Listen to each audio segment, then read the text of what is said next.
कैसे हो बेटा? होपफुली आप सब लोग बहुत अच्छे होंगे। देखिए, केमिकल बॉन्डिंग स्टडी कर रहे हैं हम, और केमिकल बॉन्डिंग में अब तक जो हमने स्टडी किया है about bonds, chemical bonds, that is bonds क्या हैं, बॉन्ड्स बनते कैसे हैं, बॉन्ड के करेक्टरिस्टिक्स क्या हैं, और उसमें हमने डिस्कस करा था आयनिक बॉन्ड के बारे में। कोवलेंट बॉन्ड बेसिक डिस्कस करा था कि कोवलेंट बॉन्ड फॉर्म कैसे होते हैं, sharing of electrons, mutual sharing of electrons and covalency. Now जब बेटा हम कोवलेंट बॉन्डिंग पढ़ लेते हैं तो फिर कोवलेंट बॉन्ड्स के बेसिस पर हमसे पूछा जाता है कि draw the Lewis dot structure and how can you determine the formal charge. Lewis dot structure वैसे तो अभी आप समझ रहे हो, just it's a beginning of the chemical bonding, और ये एक बेसिक कंसेप्ट है केमिकल बॉन्डिंग का, लुईस डॉट स्ट्रक्चर। बट ये बहुत इंपॉर्टेंट है। अगर आपको लुईस डॉट स्ट्रक्चर बनाने आते हैं तो हमें बहुत से क्वेश्चन के आंसर्स मिल जाते हैं, हमें कंपाउंड्स के बारे में पता लग जाता है, हमें लोन पेयर और बॉन्ड पेयर के बारे में पता लग जाता है, हमें स्टेबिलिटी ऑफ कंपाउंड के बारे में पता लग जाता है। और अभी इसके बाद एक नेक्स्ट थ्योरी आएगी, valence shell electron pair repulsion theory. तो लुईस डॉट स्ट्रक्चर के बेसिस पर, लोन पेयर और बॉन्ड पेयर के नॉलेज के बेसिस पर हमें शेप्स ऑफ द मॉलिक्यूल्स के बारे में भी पता लगेगा, ठीक है। और इसके साथ साथ हमें लिमिटेशंस ऑफ ऑक्टेट रूल की भी इंफॉर्मेशन हो जाती है। So this topic is very crucial, और बहुत से बच्चों को बेटा प्रॉब्लम होती है प्लस वन में इनिशियल लेवल पे, how can we draw Lewis dot structure and how can we determine formal charge. So please watch very carefully and attentively. ये टॉपिक बहुत इंपॉर्टेंट होने जा रहा है, और इसी पे बेस्ड है आगे के टॉपिक्स। 2-3 थ्योरीज में, मतलब ये समझ लीजिए जैसे आपको इंग्लिश में अगर ABCD नहीं आती तो इंग्लिश का क्या मतलब है। अगर आपको लुईस डॉट स्ट्रक्चर नहीं आता तो आपको ऑर्गेनिक केमिस्ट्री, कोवलेंट बॉन्डिंग और बॉन्डिंग पे बेस्ड न जाने कितने कॉन्सेप्ट, कोई फायदा नहीं होगा। सो प्लीज़ वॉच इट वेरी केयरफुली, और अगर डाउट होते हैं then don't forget to call me. Call करना है आपने, मैं डिस्कस करूंगा इसको। Okay, thank you. Lewis dot structure and formal charge. Lewis, what is the basic concept of Lewis of the covalent bonding. हमने पढ़ा था जब कभी कोई बॉन्ड फॉर्मेशन होती है, कोवलेंट बॉन्ड फॉर्मेशन होती है, then there is the mutual sharing of electron concept. Okay, so how can we write, how can we draw the Lewis dot structure? पहला स्टेप है बेटा, first of all find total valence electrons in the molecule और ions. जिस किसी का आपने Lewis dot स्ट्रक्चर बनाना है उसके टोटल वैलेंस इलेक्ट्रॉन्स देख लो कितने हैं, जितने भी उसमें एटम्स हो सारों के वैलेंस इलेक्ट्रॉन्स का सम अप कर लो। अगर आयन है, कैटाइन है, तो जितना चार्ज है उतने इलेक्ट्रॉन्स माइनस कर लो, और अगर एनाइंस है तो उतने इलेक्ट्रॉन ऐड कर लो। But overall find out the total valence electron in the first step. Second step में बेटा देखो आप कि उस पूरे मॉलिक्यूल में या उस पूरे आयन में कौन सा ऐसा एटम है जो लीस्ट इलेक्ट्रोनेगेटिव है, लार्जर इन साइज है और पॉलीवैलेंट है, मतलब जिसकी वैलेंसी एक से ज़्यादा हो सकती है। ओके, उसको आपने मिडिल में रखना है, सेंटर में रखना है, सेंटर। और बाकी के जो एटम्स है, जो एटम्स बच गए, उनको आपने उस सेंट्रल एटम के सराउंडिंग में रखना है सिमेट्रिकली। सेंटर पे कौन सा, जो लार्जर साइज लीस्ट इलेक्ट्रोनेगेटिव है, रिमेनिंग एटम सराउंडिंग में सिमेट्रिकली चारों तरफ इक्वल डिस्टेंस पे शो कर दो। हाँ, अगर कोई मोनोवैलेंट है या कोई ऐसा है जो जिसकी वैलेंसी 1 हो सकती है, जैसे हाइड्रोजन, तो उसको आप हमेशा टर्मिनल में रखो, उसको आउटर जोन में रखो, मतलब सेंट्रल, उसके बाद अदर एटम्स। हाइड्रोजन जैसे एटम्स बिल्कुल किनारे रखना है अगर मल्टी पॉली एटॉमिक का आप कोई लुईस डॉट स्ट्रक्चर बना रहे हो तो। इसके बाद बेटा थर्ड रूल हो गया, इसके बाद आप कोशिश करो कि जो आपने टोटल वैलेंस इलेक्ट्रॉन्स निकाले थे, जो आपके ने अब तक स्ट्रक्चर बनाया है, larger size, least electronegative atom at the centre, remaining in the surrounding and at last hydrogen, सभी एटम्स के हर 2 एटम के बीच में 2-2 इलेक्ट्रॉन डिस्ट्रीब्यूट करो वैलेंस इलेक्ट्रॉन से, और इसका काउंट कर लो कितने डिस्ट्रीब्यूट हो चुके हैं और कितने आपके पास वैलेंस इलेक्ट्रॉन थे। जो बच गए वैलेंस इलेक्ट्रॉन, अटेम्प्ट और try to complete the octet और duplet of the all surrounding atoms. जितने बच गए कोशिश तो करो कि सभी के ऑक्टेट पूरे हो जाए, ऐसे डिस्ट्रीब्यूट करना। You have to adjust, first distribute 2 valence electron between all the atoms, दोनों के बीच में 2-2 इलेक्ट्रॉन रख दो। I am going to discuss an example, and then adjust remaining valence electron in the whole arrangement that each atom should complete octet or duplet. ऐसे करिए। हाँ, अगर डिस्ट्रीब्यूशन के बाद आपको लगता है कि इलेक्ट्रॉन्स अभी कम पड़ गए, उतने नहीं है जितने होने चाहिए थे, या एक्सेस में है, वो सभी इलेक्ट्रॉन्स आप सेंट्रल एटम के आउटर मोस्ट जोन में या ऑर्बिट में प्लेस्ड कर दो। अगर सारे इलेक्ट्रॉन्स बॉन्डिंग में यूज हो गए तो बॉन्ड पेयर्स कहलाएंगे। अगर कुछ इलेक्ट्रॉन्स ऐसे हैं जो वैलेंस इलेक्ट्रॉन्स हैं बट नॉन बॉन्डिंग है, उनको हम लोन पेयर्स बोलेंगे। सो देखिए जरा एक एग्जांपल डिस्कस करते हैं। सपोज पहले एक बहुत सिंपल सा एग्जांपल लेता हूँ।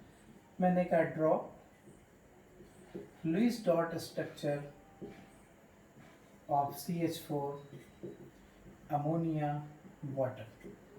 इस टाइप के मॉलिक्यूल्स का लुईस डॉट स्ट्रक्चर बनाना है। ये मैंने एग्जांपल्स लिए, बहुत ही बेसिक और सिंपल से एग्जांपल्स हैं। Look about CH4। Apply first step, find total valence electrons. इसमें बेटा टोटल वैलेंस इलेक्ट्रॉन्स है कार्बन में 4 और हाइड्रोजन में 1 है, बट 4 एटम्स हैं, सो यू गेट 8 इलेक्ट्रॉन्स। आपने फाइंड आउट कर लिया है total valence electron in methane are 8। In the second step, ये जो CH4 है, ठीक है, लीस्ट इलेक्ट्रोनेगेटिव, इसको आपने सेंट्रल पे रखा। हाइड्रोजन के बारे में तो आपको बताया कि इसको हमेशा साइड पे ही रखना है, ये कभी सेंट्रल एटम नहीं हो सकता क्योंकि मोनोवैलेंट है। तो इन दोनों में जो पॉलीवैलेंट है उसको आपने सेंट्रल पे रख लिया। और फिर इसके बाद हाइड्रोजन सी रह गए, तो इन हाइड्रोजन्स को आप सिमेट्रिकली चारों तरफ डिस्ट्रीब्यूट से कर लो, ऐसे रख लिया। इसके बाद अब आपने इलेक्ट्रॉन डिस्ट्रीब्यूशन शो करना है। Fourth step is important. First distribute 2 valence electron between all atoms, so right 2 electrons 2 electrons 2 electrons and 2 electrons. Her 2 atom के बीच में 2 इलेक्ट्रॉन्स प्लेस्ड कर लो। You have total 8 electrons. Now all 8 electrons are consumed. Now look at hydrogen completed its duplet, and then you can see carbon also completed its octet. This is the Lewis dot structure in which there is no lone pair. These are the bond pair of electrons. कहीं पे कोई lone pair नहीं है, सबका octet complete. If you talk about ammonia, let's see. In ammonia, find total valence electrons. Nitrogen में 5 होते हैं और हाइड्रोजन में 1 वैलेंस इलेक्ट्रॉन है, टोटल हो गए 8। इसमें पॉलीवैलेंट एटम नाइट्रोजन है। पॉलीवैलेंट मतलब जिसकी वैलेंसी एक से ज़्यादा हो। हाइड्रोजन की वैलेंसी जो भी हो, बट हाइड्रोजन साइड में रखा जाएगा हमेशा, वैसे मोनोवैलेंट है। Total 8 electrons. First start to distribute 2 electrons between these 2 atoms. Okay, now all hydrogen atoms completed its duplet. ये तो duplet ही complete करता है to attain the helium gas electronic configuration. अब जो इलेक्ट्रॉन बच गए, 6 तो यूज हो गए, 2 बच गए। जो बच गए वो भी सेंट्रल पे रखने हैं, अगर कम होते तो भी इसी के थे। Now you can see here nitrogen also completed its octet. Now in this case, remember these 2 electrons considered as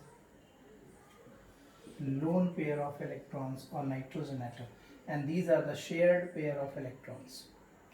Okay, understand about methane. How can you write the Lewis dot structure? Ammonia, how can you write Lewis dot structure? Clear है? थोड़ा सा मैं level up करता हूँ, कुछ और examples लेता हूँ, ध्यान से देख लेना। Suppose we have to draw Lewis dot structure of CO3 2 minus, मान लीजिए इसका बनाना है। दिस इज द आयन, ठीक है। Find total valence electrons. Carbon में बेटा 4, ऑक्सीजन के 6 होते हैं and you have 3 oxygen. 2 minus charge है, माइनस चार्ज हो तो टोटल इलेक्ट्रॉन्स ऐड हो जाते हैं।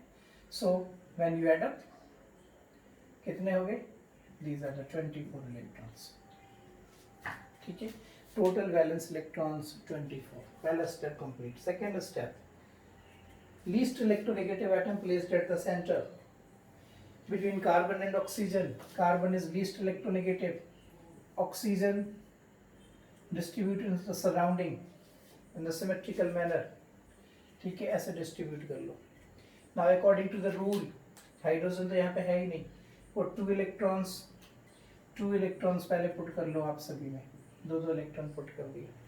इसके बाद हमने यहाँ पे लिखा है कि first distribute 2 electrons between all the atoms and then adjust remaining valence electron in the whole arrangement that each atom should complete either octet or duplet. अब जो इलेक्ट्रॉन्स इसके बच गए कितने 2 2 4 2 6 यूज हो गए 24 में 6 यूज हो गए 18 बचे। उन 18 इलेक्ट्रॉन्स में 6 आप इस ऑक्सीजन को दे दो 6 आप इसको दे दो 8 8 16 2 18 और आपके पास अब 6 इलेक्ट्रॉन्स ही बचे हैं वो आपने इसको दे दिए। इस तरीक़ा से आप देखिए ऑक्सीजन सराउंडिंग में थे, पहले सराउंडिंग एटम का ऑक्टेट पूरा करना है, सभी का ऑक्टेट पूरा हो गया लेकिन ऑक्सीजन का सेंट्रल एटम कार्बन का ऑक्टेट पूरा नहीं है। और आपको पता है कि कार्बन की वैलेंसी एक्सपेंड हो सकती है। कार्बन क्या करेगा बेटा, इनमें से किसी एक के जो ये bond lone pair of electrons थे ये कॉमन शेयरिंग में यूज कर लेगा और आप इसके ऊपर 2 चार्ज लगा देना। ये यहाँ पे इलेक्ट्रॉन्स डबल शेयर हो गए, ये डबल बॉन्ड है, ये सिंगल सिंगल बॉन्ड्स है। यहाँ पे मैंने इसलिए इन इलेक्ट्रॉन्स को यहाँ पे शेयर करा क्योंकि कार्बन का भी ऑक्टेट कंप्लीट करना था, तो हम म्यूचुअल शेयरिंग में नंबर ऑफ इलेक्ट्रॉन्स बढ़ा देंगे। और मुझे पता था कि कार्बन के साथ ये बॉन्डिंग डबल बॉन्ड भी बना सकता है, इसलिए ये हर जगह नहीं आपने यूज करना। अगर यहाँ पे क्लोरीन ब्रोमीन आयोडीन होता फिर मैं यहाँ पे डबल शेयरिंग नहीं करता क्योंकि मुझे पता होता कि ये डबल बॉन्ड आयोडीन नहीं बनाता। ओके, सो ऐसे किसी कंपाउंड में find total valence electron, distribute atoms, hydrogen है नहीं, then distribute 2 electrons between all and complete the octet of the surrounding atoms and then adjust remaining electrons, valence electrons in such a way so that all atoms should complete its octet or duplet. Octet और duplet वहाँ complete नहीं हो पाता जहाँ पे limitations होती हैं, जहाँ पे कोई octet rule को follow ना कर रहा हो। हैं ऐसे बहुत से compounds जहाँ पे हम कुछ नहीं कर सकते। ओके, समझ गए इसको? तो लीस्ट ऑर्डर स्ट्रक्चर बनाने का ये तरीका है। मैं आपको एक और कंपाउंड देता हूँ। Suppose we have to draw the least order structure of H2SO4. Total valence electrons of H2, that of S 6 and that of O also 6, 4 है यहाँ पे, तो ये 24 and 6 30 and 2 you have 32 electrons. Now go for the second step. Least electronegative or larger size atom present at the center. This is the sulfur. Oxygen atoms in the surrounding symmetrically and hydrogen being monovalent, it should be placed in the outer zone. इसको outermost zone में रखना है आपने। Now अगला rule क्या है? Distribute 2 electrons, 2 electrons between each 2 atoms like this. And then count how many electrons are consumed. 8 to 10 to 12. 36 में 12 consume हो गए। now you have 20. हाइड्रोजन का ऑक्टेट मतलब डुप्लेट पूरा हो चुका है। ऑक्सीजन का अगर मैं इसको शेयरिंग में डालूंगा तो इसको 4 इलेक्ट्रॉन्स और नीडेड है। इसको अगर शेयरिंग में डालेंगे तो इसको 4 इलेक्ट्रॉन्स और नीडेड है, इसका भी 8 पूरा हो गया। सल्फर का भी 8 पूरा हो गया। रिमेनिंग जो आपके पास 12 इलेक्ट्रॉन्स हैं इनको बेटा 6 इसको दे दो और 6 इसको दे दो। जब आप इलेक्ट्रॉन डिस्ट्रीब्यूट करो तो ध्यान रखना कि टोटल 32 ही बनने चाहिए। इस तरीक़ा से सबके ऑर्बिट कंप्लीट हैं और ये लीस्ट डॉट स्ट्रक्चर H2SO4 था। एक्चुअली यहाँ पे एक पॉइंट है ना, एडजस्ट रिमेनिंग इलेक्ट्रॉन्स। आपने रिमेनिंग इलेक्ट्रॉन्स ऐसे एडजस्ट करने हैं, use your mental ability, practice. ये थोड़े प्रैक्टिस रिक्वायर्ड है कि किस तरीक़ा से हम इसको कंप्लीट करें। ओके, लेकिन बेटा देख लो इसको, इन सब के अलावा बहुत से ऐसे मॉलिक्यूल्स हैं बहुत से ऐसे आयंस हैं जिनमें ऑक्टेट कंप्लीट नहीं होता। वो इसके लिमिटेशंस होते हैं, ठीक है, जिसको हम फर्दर थ्योरीज में डिस्कस करेंगे। So what are the limitations of octet rule?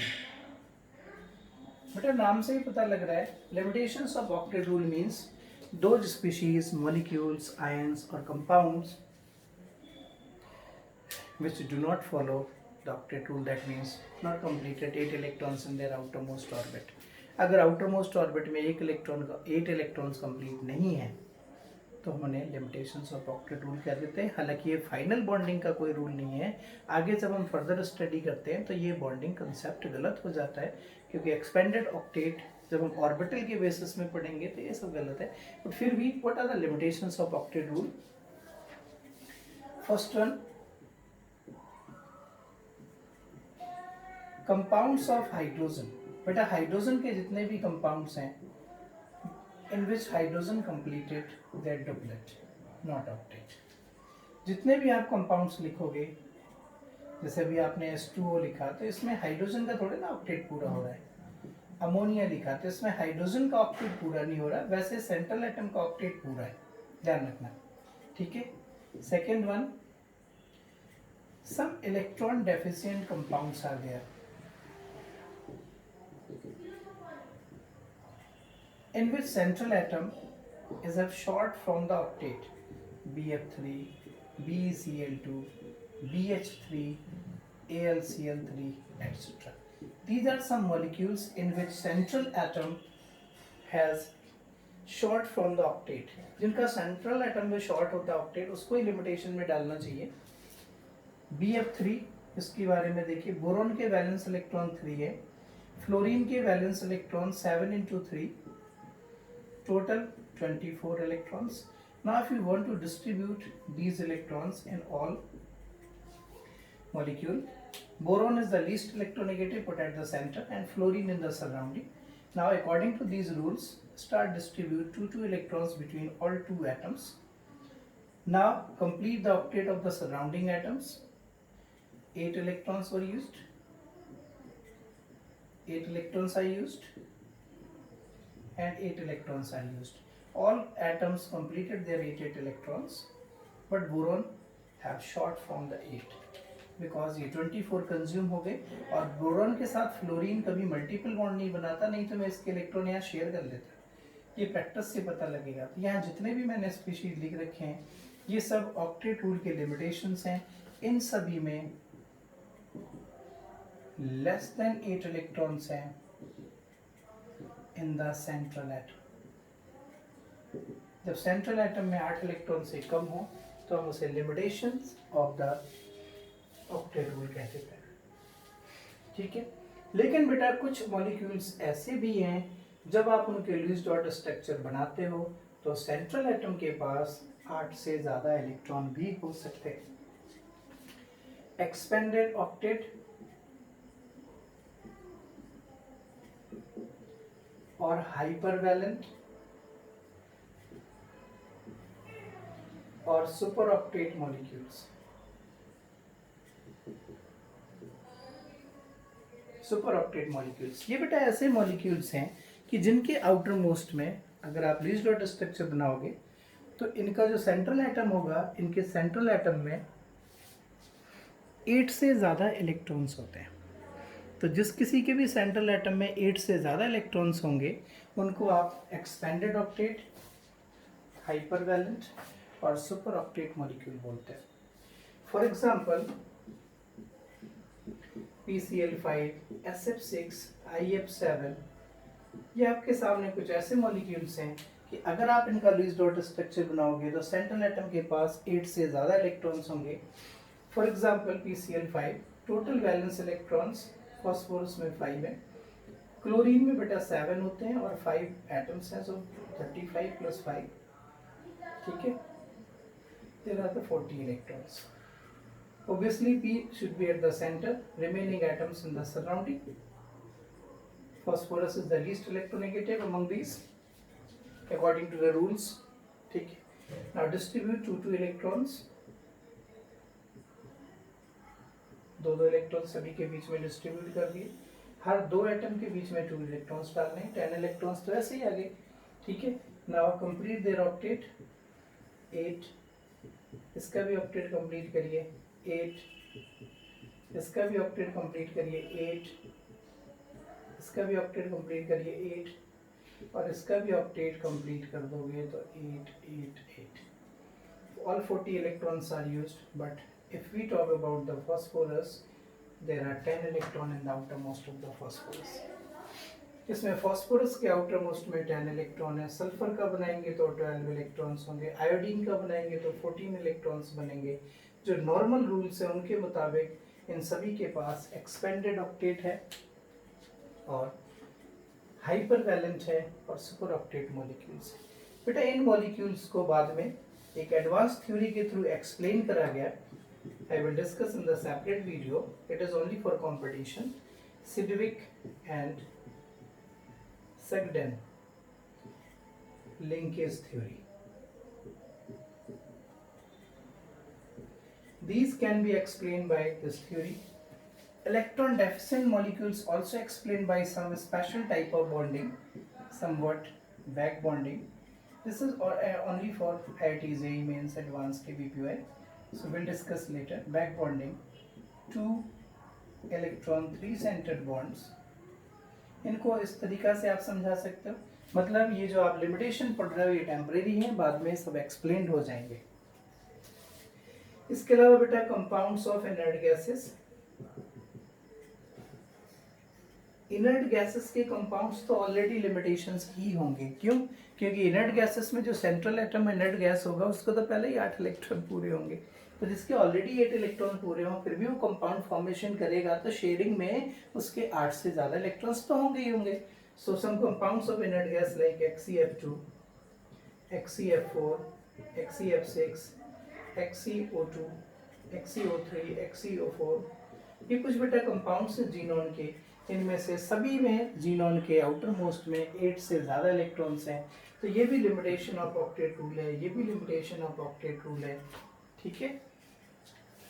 इसके अलावा बेटा ये एक्सप्लेन्ड है, but you have to wait for the further theories. Only for competition I will discuss all these bonding, ठीक है, but in the subjective point of view you have no need to give any attention about these concept. Okay, so these are the limitations. One more limitation, some molecules have odd electron bonding. If we talk about NO, CO, NO2, O2, not CO, NO, NO2, O2, etc. These all shows the odd electron bonding. You have a bond having 3 electrons in a bond. If we talk about NO, total valence electron N में बेटा 5 है और oxygen में आपको पता है 6 है, 13 electron का हम कैसे डिस्ट्रीब्यूशन करेंगे? ऑड इलेक्ट्रॉन्स है, बट फिर भी अगर आप बीच में 2 इलेक्ट्रॉन्स और 3 इलेक्ट्रॉन्स करके रखो, ठीक है, 5 हो गए, 5 के बाद 3 इसको नीडेड है 8 और 5 के बाद 3 इसको नीडेड है 8। अब आप देखिए 5 3 8 3 सॉरी इट्स 11, इसका भी 8 कंप्लीट हो गया, इसके भी 8, बट इसमें एक बॉन्ड ऐसा आ रहा है जिसमें 3 इलेक्ट्रॉन होंगे। ऑड इलेक्ट्रॉन मतलब bond of 3 electrons. So these are also limitations of octet rule. मतलब जो लुईस डॉट स्ट्रक्चर के थ्रू हमने स्टडी करने की कोशिश की उसमें हमें लिमिटेशंस भी मिल रही हैं, बट अगर कोई आपसे पूछता है how can you find out Lewis dot structures and what are the limitations of octet rule, then it's very clear from this video, and if you watch this video very attentively you get answer of so many questions, especially how can you draw Lewis dot structure, which is very important for the further study of this chapter as well as in the organic chemistry. You must know about Lewis dot structure. Okay, thank you, thanks a lot, watch this video.